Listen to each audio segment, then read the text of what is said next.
question. How many of you have seen the movie Field of Dreams? Right? A lot of you. Excellent. I think I got a little too excited about it last night and lost my voice thinking about it. So I'm going to talk slowly and try to enunciate, and Cassie will take over for some stuff. So if you remember in the movie, our main character hears a voice. If you build it, he will come. And we have the same situation at NYU. We're hearing lots of voices, and they didn't have a place to go.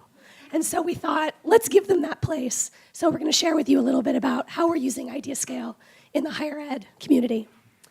Thank you. Perfect. So some introductions. My name is Katrina Denny, and I'm the Director of Administration at NYU Arts and Science in the Department of Politics.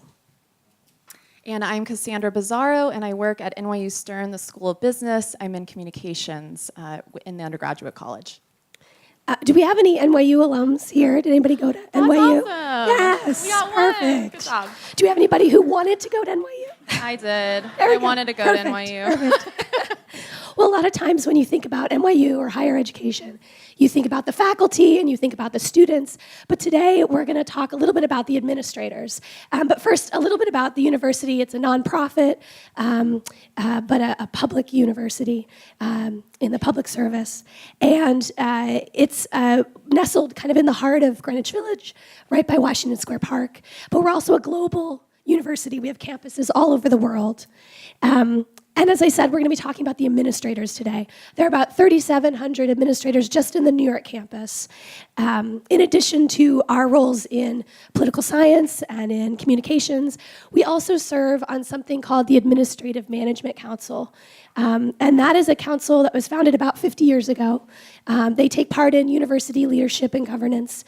Most universities have some faculty councils, they'll have a student council, maybe a dean's council. NYU also has an administrative council. So we represent the full-time employees, administrative employees of the university, and that council is kind of where we're going to be focusing on today and how we're using IdeaScale there. So the AMC, the Administrative Management Council, the AMC's mission is is threefold.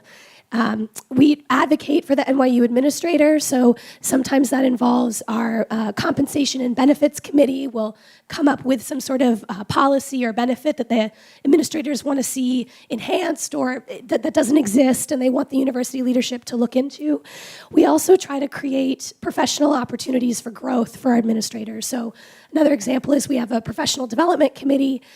They started a mentoring program so that we can try to partner some of those administrators. 3,700 administrators spread out over a large space can get a little intimidating. Sometimes it's hard to find your peers, so that's something the AMC's been working on. And then we also give back to the community. So we have a community service committee that does food drives and blood drives and toy drives, all sorts of things. So that's just a little bit about what the AMC does and what we're going to be talking about today.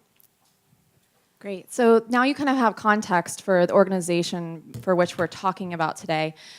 We have some challenges. So the organization has been around for about 50 years, but these challenges still kind of remain the same. The first one, we're 3,700 people. That's a lot of people to represent. How are we going to capture their experience and kind of understand what kind of priorities we need to spend our time on? Also, on top of this, the Administrative Management Council is completely a volunteer-based organization. So I mentioned, I work at Stern, she works in FAS. Those are our real jobs. And this work is what we're doing on our own time, during our lunch hours and, past 5 o'clock. So I just wanted to point that out, that this is kind of, there's not like a designated position to this. So how are we going to hear the administrator voice? Well, this is about as exciting as it looks. This was the way we were hearing that administrator voice. Well, kind of. We called it Open AMC, but ironically, it was not open. It was only available to about the 300 administrators who are elected officials. These are representatives from all schools and units to kind of represent their constituents, and they were the only ones that could sign in and add an idea and vote on it. But there was no comment functionality. It was very like a flat experience. On top of it, really difficult to sign in. I had to reset my password every single time I tried to do it. Yeah, super fun. So that was a big challenge. We also wanted to get administrators engaged in the work of the AMC. Fun fact, how do you become a part of the AMC? Well, guess what? If you're hired at NYU and you're a full-time staff, ta-da, you are a part of the AMC. But you might have not gotten the memo, right? Like literally, there is a memo when you're hired that goes in your welcome packet and tells you about the AMC.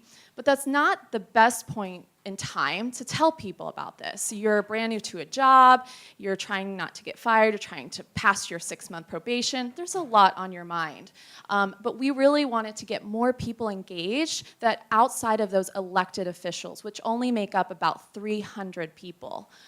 So that was a big challenge.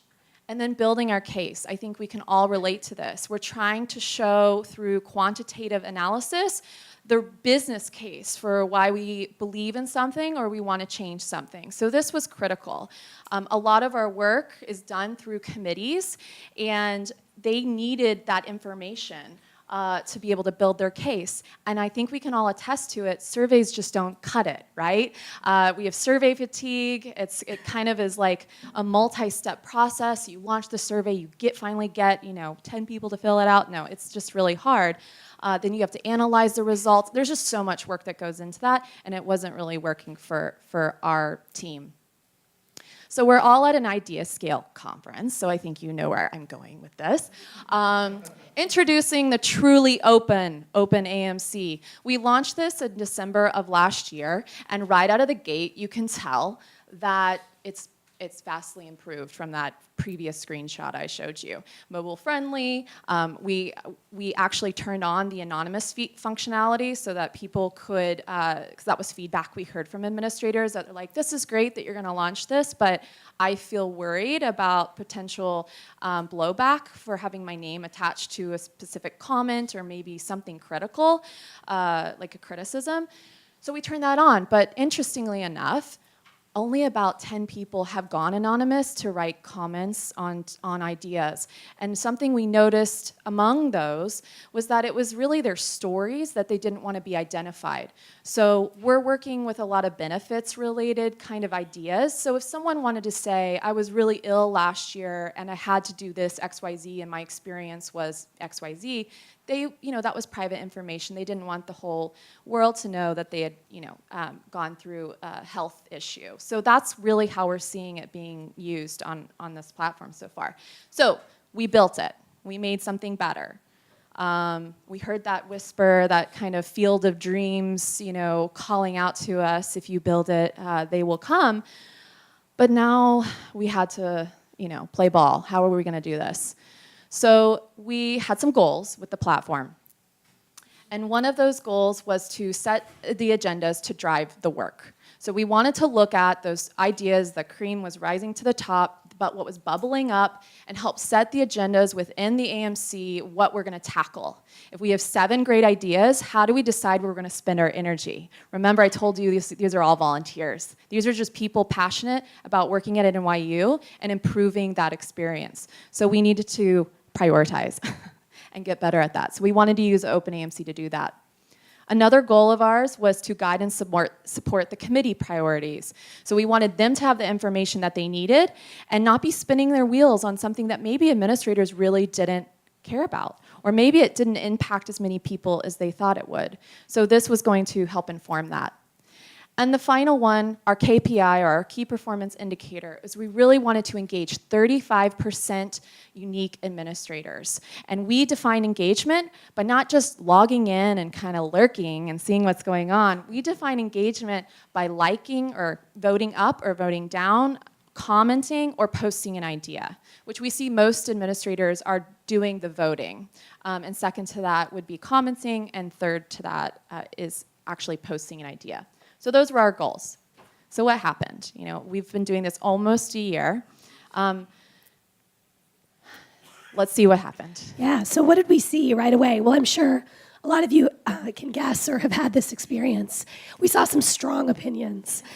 I think we can all agree that when you have the internet and people, you're going to get strong opinions. But we didn't shy away from that. We thought that was actually a really good indication that people felt comfortable interacting with the site.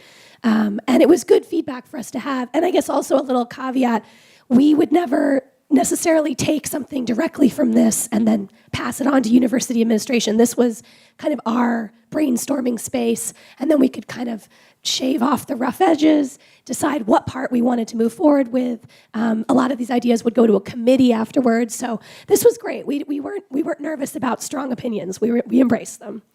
We also saw a lot of similar ideas.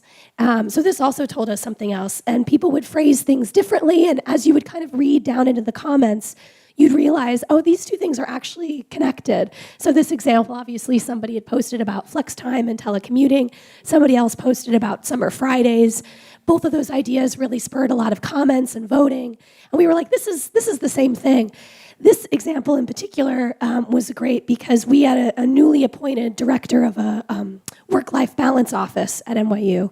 She saw this and said, hey, can I lurk on your site and see what things administrators are wanting so that I can start making them priorities in my office? So right out the gate, we had a partnership with a member of university leadership who was like, I want to make sure I'm spending my time in a way that's really going to advocate for the right things, the things that this community is wanting and needing.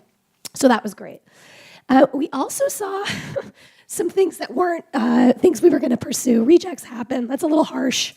But it's okay, you know. And one of the nice things about IdeaScale and Open AMC for us is this gave us a way for all ideas to pop up, and then the community would kind of vote on what we were going to pursue. So sometimes somebody would post something that was just incorrect. They actually didn't understand a policy. Somebody would come into the comments thread and say, actually, this is the policy. Here's how this works. Maybe actually the issue is communication. There's confusion around the policy, and that's why you thought we didn't have something, and we do. But you could see this gave the AMC leadership an opportunity to prioritize. So we didn't feel like we needed to act on every single idea or comment that was posted. And we could point to this to say, well, here's how we're making those decisions. And then also we saw tons of comments, and I kind of talked about that a little bit before. It was really easy to see which were the ideas that a lot of people were engaging in. This particular example, this sick leave buyback idea, the original idea that was posted, and then in the 27, and it's probably more by now, comments that ensued, totally changed the conversation. But this was the conversation starter. People were posting links to examples of other institutions that had a similar policy in place. There were lots of examples of previous jobs that people had had, where he said, well, here's the policy we had. It wasn't exactly this, but it kind of is similar. Here's something for you to think about. So almost some of that committee work was already happening on the platform, which was really great. And then we saw some weird stuff. And Cassie, you had a weird stuff story. I have a weird story. So sometimes with a platform like this, all you can see is what you can see, right? Especially on the back end of the tool. But this was just a kind of a fun example. On that previous post that Katrina was talking about, the policy buyback sick time post, I commented about my alma mater, which is the University of Oklahoma, where I came from before I lived in New York, and our policy, and linked to it, like Katrina mentioned. A couple weeks later, I received an email from Jennifer. I saw your post on OpenAMC and noticed you mentioned working at OU. I'm an OU grad, 2010, and I work at NYU TV. Small world kind of thing. So we took this offline, we met in person, and it was just kind of a small world moment, which are my favorites. I love this. And it come to find out, not only did we go to OU around the same time, I graduated before she did, we were in the exact same degree program in film and studies. We never, ever met, like ships crossing in the night. But because of OpenAMC, again, this is only because it happened to me, and I work really closely on this project, I could identify this as like, that's kind of weird, like cool weird, but this is weird. And this is the kind of stuff that you can't always measure, but I guarantee it's like happening. It may not be an email connection, Oklahoma connection like this, but it might be someone's mentioning the platform outside of the platform. So what are the wins? What are we seeing? Again, less than a year in, we have some exciting stuff to report or share. Remember that 35% unique engagement that I mentioned? That's like our goal. Well, I really wish I could tell you that 10 months in, we met it, but we are close. We're almost halfway. So hey, thank you. So 16%, nothing to, balk at. I mean, again, we were only getting about 9% automatically with our elected officials, and those are engaged administrators, not necessarily in the platform, but just in the community itself. So we're seeing 16% unique administrators engaged, and I'll just, again, reiterate, this isn't just logging in. We don't count that as engaging. You have to do an action. You have to, click on something to be considered engaged. And again, only about 10 or so people have gone anonymous. So we also heard some feedback. We've talked to a lot of people about Open AMC, and the nice thing is when you have already 300 administrators that are elected officials to your entity, or kind of your biggest fans, right, your most passionate base, they can talk about Open AMC all the time. So anytime anyone's kind of complaining around the water cooler, which we don't actually complain around a water cooler, I think it's just a phrase, right? But you're just complaining, right? And or you have an idea, or man, this annoyed me. We automatically, it's like word of mouth. Have you posted this on OpenAMC? This would be great for that. I think other people have this pain point. And so we heard this, quote from someone. They were like, I talked to you, and we recommended that they post about it. I jumped on my phone and I did it. And they were expressing to us that it was so easy, that generally you just kind of have an idea and it floats off into the ether. Talk about a priority list, again, I have a job to do, and this is not a part of my job. I don't have time to do someone else's job and improve someone else's job. But when you make it so easy, it's on your phone, we found that people really do take advantage of that. And then we also had some wins. So in the last couple of weeks preparing for this conference, we tried to come up with a list of things that we could kind of quantifiably say started in OpenAMC, and now we're seeing some sort of policy change or event or initiative or something that took place. So 22 is pretty great in 10 months or so. And I just wanted to highlight. And some of those were small, some of those were big. A couple just examples. We talked about the Flex Time Summer Fridays thing, and our director of work-life balance office saw that and saw how much engagement was around that issue. She's actually right now drafting a policy that will be university-wide that will kind of show each school, here's a way you can start engaging your administrators, rewarding your administrators, helping with retention, offering that flexibility. So that's huge, and that came out of this conversation. And then somebody in university leadership seeing that and saying, I'm gonna make that a priority for my office because I see the engagement around it. Another one is the Professional Development Committee. So that committee itself actually came out of an idea that was posted on OpenAMC. Somebody was posting about mentorship and wishing they could kind of find their peers and collaborate in a slightly more official way than just bumping into them in the park or something. And so that mentorship idea spiraled into a Professional Development Committee. They now host this mentorship program. We've got administrators all over the university connecting with each other in a year-long partnership, and then a lot of times those mentorships continue on after. We have mentees who've now become mentors, so it's really great. I'm one of those. And then another big win was a policy win. So we had a lot of administrators talking about wishing they could use their sick time for preventative healthcare. We noted, the HR office noticed that a lot of our administrators were not taking advantage of things like just free annual screenings and things like that. And we heard from a lot of administrators it was because they were having to use vacation time to do that, because unless you were actually sick, you weren't allowed to use a sick day. So HR was like, well, that's silly. If you went to the doctor before you were sick, we probably have a lot less administrators using that sick time. So they changed the policy, and now administrators can use sick hours to just go to the doctor, get their annual checkup, or dentist, or eye doctor, or whatever. And that was it felt like a little thing, but it ballooned, and our administrators were so excited that this little conversation turned into this huge win for them on a daily basis. Although I will say, I think the biggest win we've had so far is this. Really exciting email. So it doesn't seem very exciting, but the too long didn't read it. Here's the snapshot. We had a lot of people talking about tuition remission. You can imagine at NYU, a lot of the reason why a lot of administrators come working in higher education is perhaps because they also themselves want to explore higher education. Maybe they're working at school while they're pursuing a degree or getting classes. The tuition remission benefit was very outdated. The salary threshold was to the point where no administrator actually qualified for the benefit because the minimum salary, everybody had, in the 15 years since the policy had been written, had moved up from that.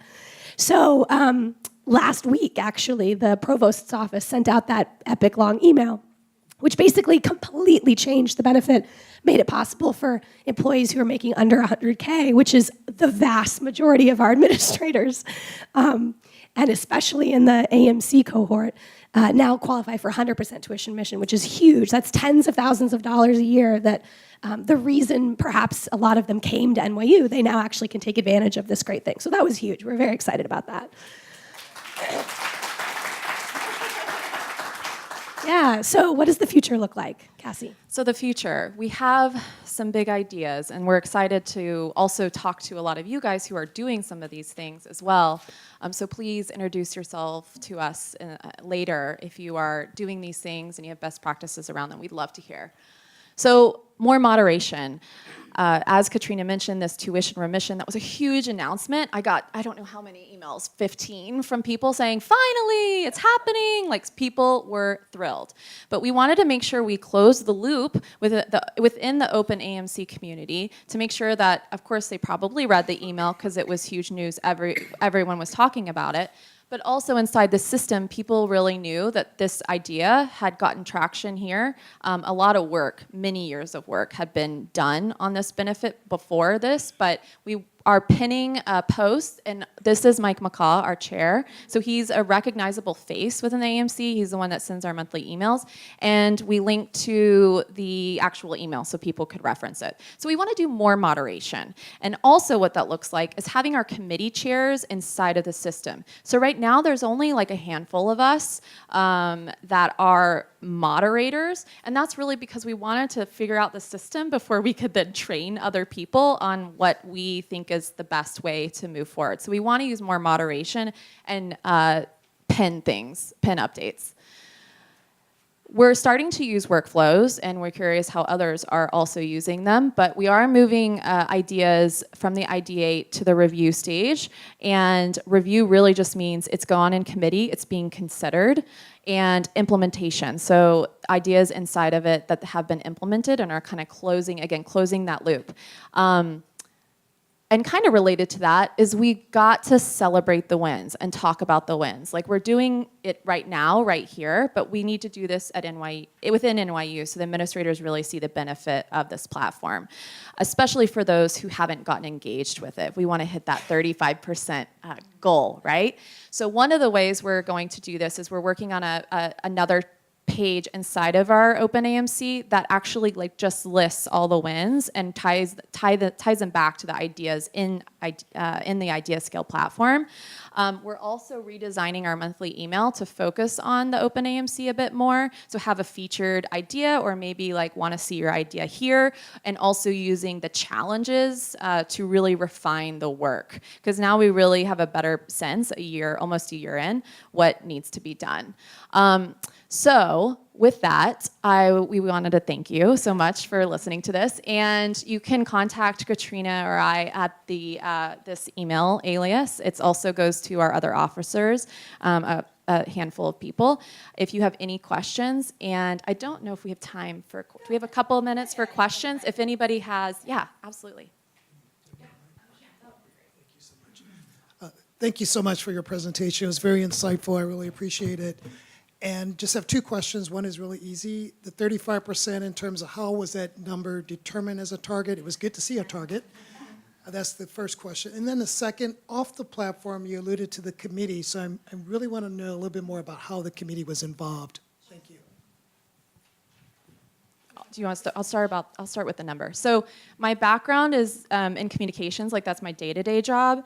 35%, I really don't have a great answer for you. It's not like I heard it from somebody else and I was like, that sounds great. But it's actually, I think I was talking to you about this earlier maybe, but someone told me like in general within IdeaScale that there is a range between 20% and 30%, I guess, of unique engaged users. Like that's a number that they often see across the platform.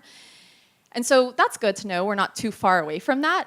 But in my work in communications, I felt like 35% was a good number that wasn't out of the ballpark. Like ideally, we would have at least half of our administrators engaged with the platform. And so that's our next goal. But we really have to like push Open AMC, I think, like further to get to even 35%. So it was kind of just a mixture of things. And do you want to talk to the committees? Sure, yeah. So the various committees, I mean, I guess, so we have the Administrative Management Council, and then we've got like 8 or so kind of subcommittees that focus on different topics. So right now, we have one big campaign called Open AMC, and anybody can post on any topic. And that's kind of what we've been doing for the past 10 months. One of the things we're thinking about moving into is creating a workflow, and we're really interested to hear how everybody else is using IdeaScale, because this is going to kind of be our next step, is do we want to create specific spaces for the different committees? So for example, like that flex time, if that wasn't something that university leadership was already working on, which is great, that would probably go to our benefits committee. So do we want to like create a funnel where that idea goes to a special space where just the benefits committee now can kind of stew on that and post, and then maybe report back to the community at large. So we're still kind of toying with, do we want to start breaking out into smaller spaces for those committee conversations? But right now, we're just kind of in one big space. The other thing I'll say is we've had individual offices at NYU. So like the IT has approached us. Global Public Health has approached us. There's a couple of others that have said, we see what you're doing with the AMC. We'd love to use that platform. Can we start a campaign and just invite our cohort to test it out and see how it works?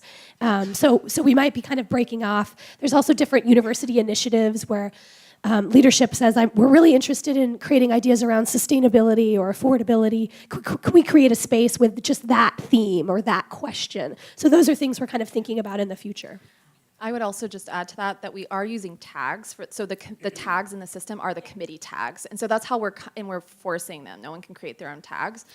So that's helping. And the committees were already established prior to launching the platform. These are committees that have been around for, well, not all of them, but especially the benefits committee, since the beginning of the AMC 50 years ago. So the committees already meet monthly, like they already have members, and that kind of structure was already in place. Yes, and I think you were next. What kind of outreach program did you have when you started the IdeaScale platform to inform people that they could do this? Absolutely. So the outreach looked like this. We soft launched in December, which meant we were ready, but we also knew most administrators were like trying to scramble to get all the work done before the break. So they weren't really, it wasn't a strategic time to launch, so to speak. So we looked at the calendar and we picked February to really do a targeted email that pulled the most popular idea, which at the time It was the sick leave buyback. The sick leave buyback. While an important topic, we were like, interesting that this has bubbled up to the top. I wonder if other people agree. So we pulled that to kind of dangle in front of them, and we said to them, do you agree? Go into Open AMC and comment or add your own idea. And so we used that as like a way to show them what was happening in the platform and see if they wanted to chime in. Because of that targeted email, we saw our user base and our logins and our activity inside of it skyrocket. Again, it was picking a time where the semester had already started, people were like kind of, the dust was settling, and we knew they were paying attention a little bit more. So I think that's key, is like a strategic time.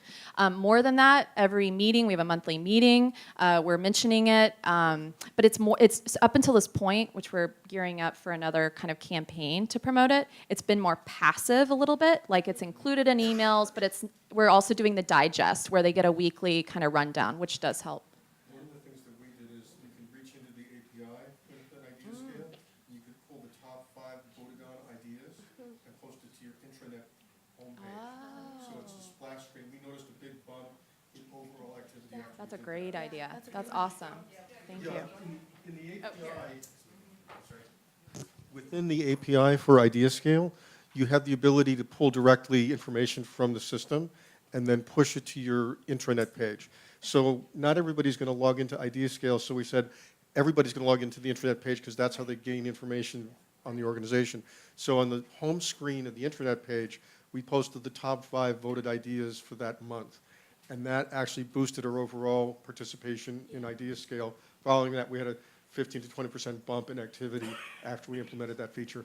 Yeah, we've also found that when there's an idea that either the way it's worded or just the topic, we knew we were going to get a lot of interaction because it was controversial is not the right word, but people had strong opinions about sick leave buyback. Some people were really, really excited about it. Some people were like, no, no, no, no, no. And so that inadvertently ended up being an idea that a lot of people had an opinion about. So we tried to kind of capitalize on the timing of that being the most upvoted to be like, do you have an opinion? You should interact. And then they saw that was their entry point. But then they started interacting with all the other things that were there once they were there. So yeah, absolutely. I think we're out of time. I know there was a couple other questions. Please find us afterwards or email us. So thank you so much. Thank you very much.